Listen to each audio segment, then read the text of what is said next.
we do got to talk about one more juicy conversation, at least involving our friends in Baltimore, and specifically for Orioles fans, because this is probably one of the most, if it's not to do with trades, this is the most frustrating or polarizing conversation with Birdland right now. And it's around one of their top prospects, Coby Mayo. Coby Mayo's been in the big leagues now, guys, for the last couple months, right? He's been up, and it looked like he was getting on a roll to end June, and then July rolled around, and you thought we'd see some more of Mr. Mayo. And as we're recording this, Coby Mayo has had 11 plate appearances the entire month of July. It is July 22nd. But so the reporters asked interim manager Tony Manzolino about the situation with Coby Mayo. And Zach, if we can pull up that quote real quickly. And for those that are listening on the audio platforms, we do put this out on Spotify and Apple. Leave us a rate and review, by the way. It's all helping. Can you pull that up for us, Zach, real quick? When I move, you move. Just like that. There it is. And Andy Koska put out the tweet, but this is the quote from Tony Manzolino on Coby Mayo as to why he's only had 11 plate appearances this month. We're not fools. We understand carrying him here and him losing some at-bats down in AAA. The choice we've made is to get him at-bats here, a certain amount, as much as we can, but also to watch the game, slow the game down, and mature. That's end quote. So, guys, I got to be honest. This is a situation that truly does puzzle me. And I know you can look at the conversation of you're trying to win and you got healthier in the infield. So what I mean by that is Westberg's back. You got Gunnar, Jackson. They all got to get regular at-bats. Ryan O'Hearn needs to get his at-bats. And now that you have Tyler O'Neill back, Ryan O'Hearn's playing less outfield, so he plays first. But because of that rotation, the two positions that Coby Mayo plays, that they're going to play him, is first base and DH, which is fine.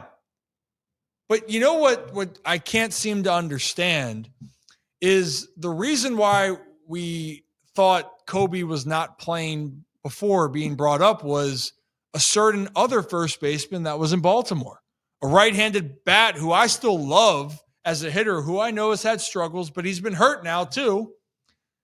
And he hasn't played for the last couple months, and that's Ryan Mountcastle. Yeah. So you saw a void for Coby Mayo to play.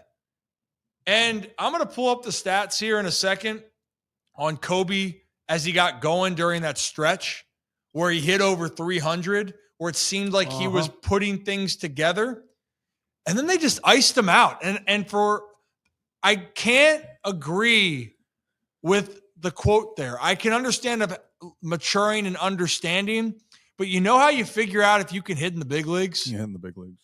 You got to hit in the big leagues. And I think it's a really missed opportunity if Ryan Mountcastle comes back. And I love Mountie, by the way. You guys know this. I love him. But Zach, I think what the question is, what is the plan for Coby Mayo? Because your prospects that you're trying to figure out, this was a golden opportunity that we seem to have missed. Yeah, it was a massive opportunity missed because you talked about Ryan Mountcastle being out for a few months was the opportunity for Coby Mayo to get consistent playing time. And he was before guys like Tyler O'Neill came back. But it then turned into when, you get O'Neill back, you get Seti back. It turned into like, okay, there's this rotation of three guys that need to get consistent playing time. And you got to keep them. It's like, okay, if you can get 2 of 3 in each day, keep a rotation, we can keep this going. Everyone wins. What they just did was straight up isolate Coby Mayo. And I mean, it's unfortunately one of those things where it's like, I feel like the old man yelling at the clouds, where it's that SpongeBob meme where it's like, how many times do we have to teach you this lesson? Players cannot develop on the bench. Jackson Holliday last season was not great. He talked about it. To start this year, He had his moments, but still back and forth. When did he start taking off and becoming he's the leadoff guy of the future? Okay, he's this budding superstar. When he was given every day at bats, when he was given consistent playing time. When did Kyle Stowers in Miami take off? It wasn't when he first got down there and he got a few at bats last year. It wasn't just he just needs time. He needed time to adjust in the majors, to figure it out. And that wasn't happening on the bench. I don't understand this logic at all of we're trying to slow the game down to him by having him sit on the bench. That's not slowing the game down at all. That's giving you a very expensive ticket to the baseball game. Yeah. Like there's no development happening. There's cheerleading right now. And that's an issue, especially like this isn't like as much as I want Coby Mayo up here. He has done what over the past, 20 or 11 plate appearances in 22 days. You sit there and you're like, well, I want Coby here, but wouldn't it have been a lot better if he at least was getting some game reps in at AAA? Like there were two ways to go about this. Either play him every day or not every day, keep him in a rotation. So he's starting 3 times a week, 4 times a week, keep him fresh, get a rotation going in, or you send him to AAA and he gets time there because you got to focus on these guys until the trade deadline. Then when spots open up, it's his way to go. You had the opportunity when O'Neill and Seti came back you had that decision. What you couldn't do was have him sit on the bench. And then by the time we can't even say now, once the trade deadline's back, done with, guys are gone, it's Coby's team. Because like you said, now Ryan Mountcastle's back. And I can tell you from just someone who's watched how the Orioles operate, they see Ryan Mountcastle and Coby Mayo probably as the same player.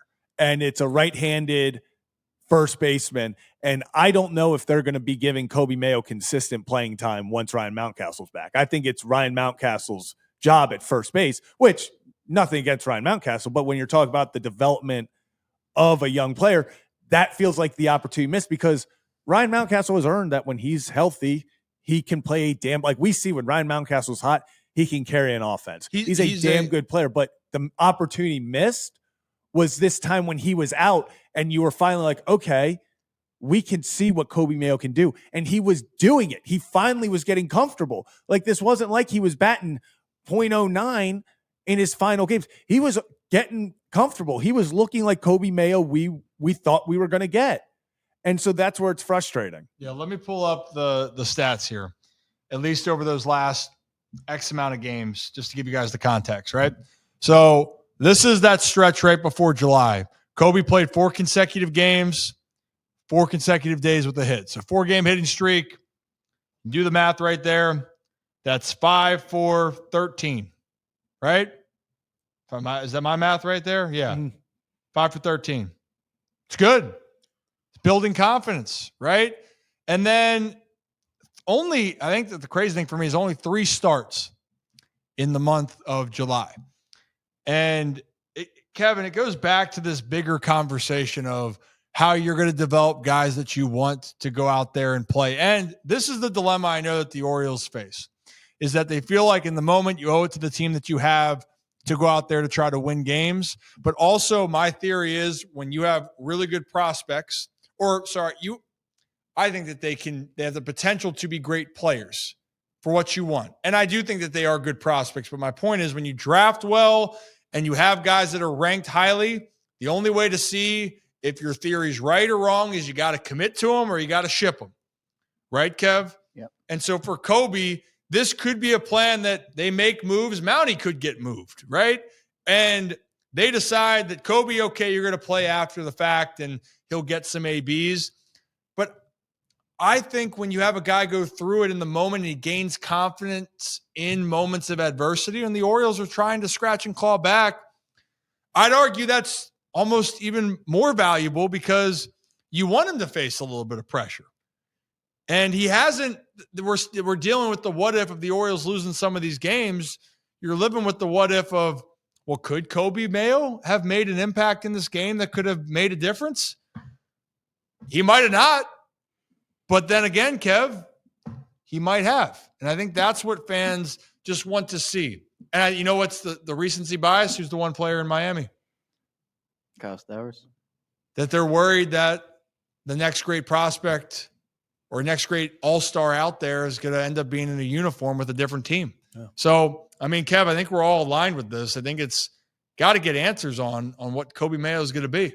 Yeah, and I mean this might be a weird comparison, but it's a similar situation to the Brandon Hyde versus not Brandon Hyde conversation. And what I mean by that is, even if the Orioles were horrible after firing Brandon Hyde, at least you would have known what that looked like, whether it would have been good or bad. At least you would have gotten the chance to see what it would have been like. And now we are in this situation. I mean, it hasn't been wonderful, but it's at least been better, I think, than what it was.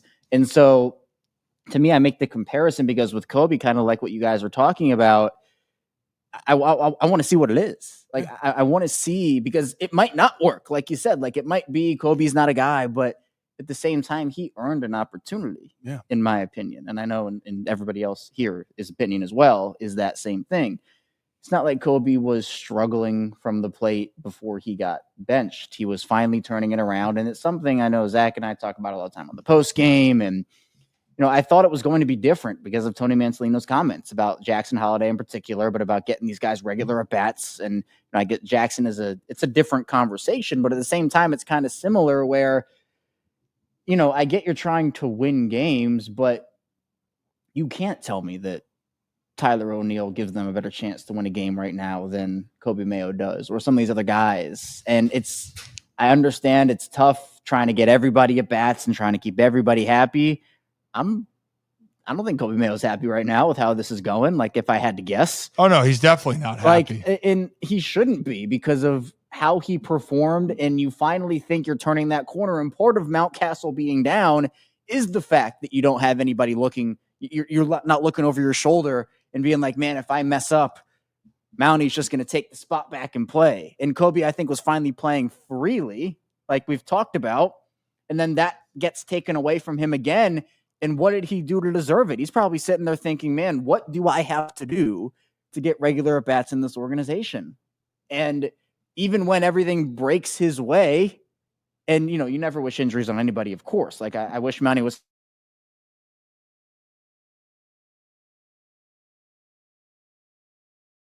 the opportunity to help you win baseball games. And I think it's, again, I think Coby's confidence is really important here. And well, I know he's confident in himself as a baseball player.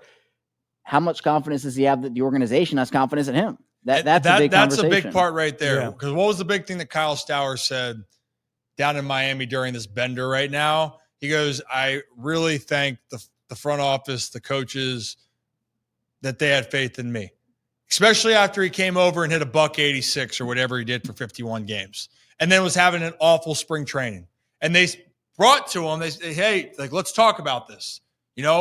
Let's be open with this. We still trust in you. And that's so important for a player. And I think my part is the Orioles have proven that they can do it. They have done it. They did it with Gunnar and Adley. You're coming up, you're playing, and they did that. Jordan Westburg in 2024, they made the proclamation going into the season in spring training, Jordan's going to play a lot for us. They didn't necessarily do that with Colton Cowser. He played himself into being a guy every day. If you remember correctly, he was the fourth outfielder that made the team, or whatever it was, right? Then he got hot in Boston. He never looked back. I also, when I see the things about Tyler O'Neill, I think Tyler O'Neill, I feel for him when you're hurt and you can't get any rhythm, and everyone's going to hate you more because you're making $16 million a year and you're not producing at that number that you are being paid by the team. And it's going to reflects poorly then on front office of going, well, man, that signing isn't paying dividends. And then for Tyler, I guarantee you he's frustrated because he's like, well, I've been hurt and I know that this is not good enough. He knows that. But the other side of the business, the Orioles are going to have him. I don't think they're going to make any rash decision, and I think he is a talented hitter. Now, I think the reason why they signed Tyler O'Neill, and I heard he's an awesome guy, right? This is nothing about the person, but when you look at the business, you know what I really don't like? I really don't like platooning. I really don't. I think you can platoon to an extent on certain positions. Ramon Laureano, Great. But who are your everyday guys? And this is the case right here where if there was a spot that was going to be sacrificed so Coby got more bats, I thought it was going to be Ramon Arias, where maybe he loses a few more bats. And I don't think that's fair to Ramon because he's played well, but because he was always the utility guy. And I don't know. I think what happened with Kyle Stowers, the perception in his head was he was told he couldn't hit lefties, right? Plays every day. He has a better batting average, at least when I checked yesterday, against lefties than he does righties. Now, more home runs. He's got all of his homers versus righties, but point being made. He's hitting over 300 versus lefties. Sam Basayo, when he comes up, he better face every single pitcher imaginable. And if he falls flat, then he falls flat. But then but you're going to give him the opportunity. I think Coby Mayo's in that category. He's at a point right now, if you're going to keep him as a Baltimore Oriole, he needs to play. If you're not, well, now's the time, Kevin, to see where if he goes somewhere else. But being in this middle position has not only the player trying to search answers, but it has every fan that watches this organization wondering, what is the next move for this team and for the future of a guy that a lot of people think his upside as a hitter can make a gigantic impact at the big league level. The only way you're going to find out, Zach, like we started this segment off, is you got to let a guy figure out if he can hit in the bigs by hitting in the big